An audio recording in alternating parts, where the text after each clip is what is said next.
well seasoned, a little more experience, a little more life on me, a lot more understanding of what grateful, humble, humility, strength, those words have been redefined now in a whole another realm of, I don't even know if I can articulate.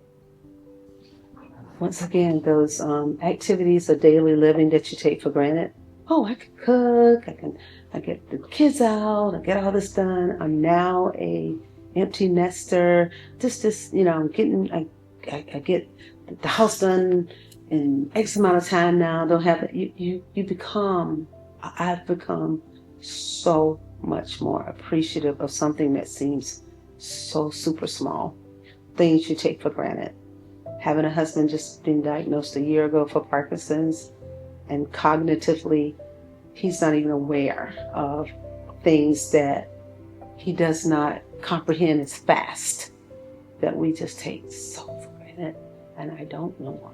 Even just being able to, now with him, being able to connect one finger to the other, that's huge for Parkinson's. You would never think of things like that. So it's really the little things that make a huge, I used to say a big difference. It makes a huge difference. Life is twisting and turning, good, bad, the ugly, the magnificent. I've come to appreciate again some of the most simplistic things of walking down River Street. I love meeting people. Things that have happened in my life have made me appreciate having a person to just smile, leave them with a smile, because you don't know what people are going through. And I've learned to not take, again, so many things that are simple for granted. I love the tourism here. I ended up in Savannah because I was an ex-military wife, and I met a guy right in the process of ending my divorce. Didn't think I was going to be falling in love and staying, and here I am 36 years later. Hello. I actually didn't have an attitude because of my upbringing. My mother taught me to be colorblind. My father always told me not to settle for wooden nickels and spend them. They taught me pride.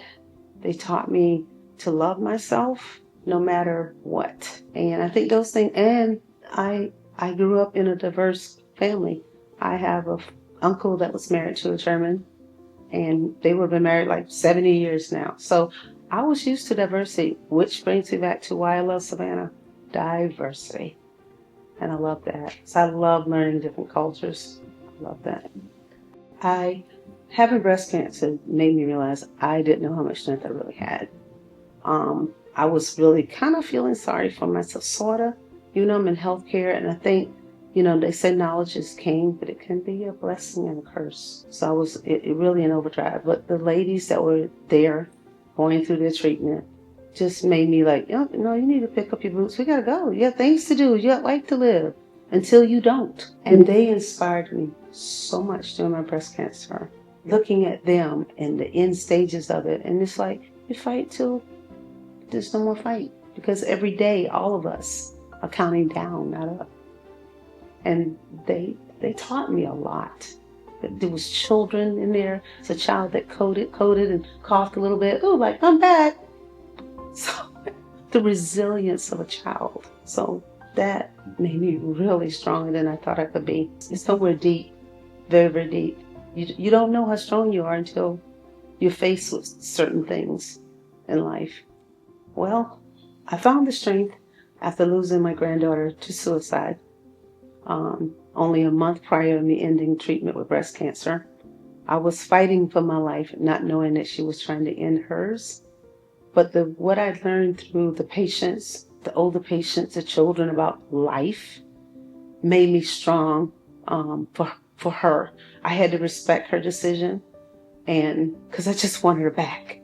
But it made me strong in a way that I didn't even think I could be, because her mother numbed out. I mean, everybody numbed out. And I'm like, gee, I felt like I was the weakest link at that point. But I turned out to be stronger than I thought. I had to do what was honorable for her.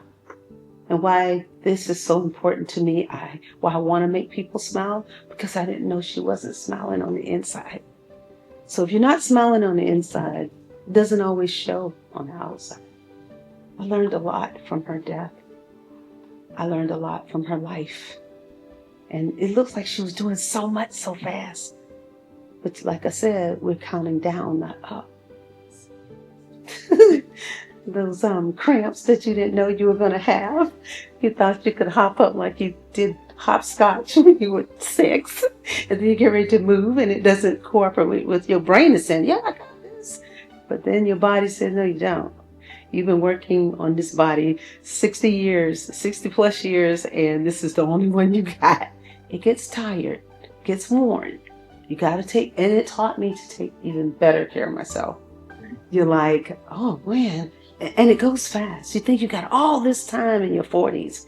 Then you're like, whoop, I'm 50. Whoop. Those decades come, they swing like a like a tornado came through. So I've learned to be more appreciative, even more humble, more patient, more understanding. Even though, it's amazing how you think you're all those things until you experience something else to realize, no. So that's why my thing is always remain teachable. Always have a teachable state of mind. You're never going to learn Genesis to Revelation. You're not going to experience Genesis to Revelation. Just some of it.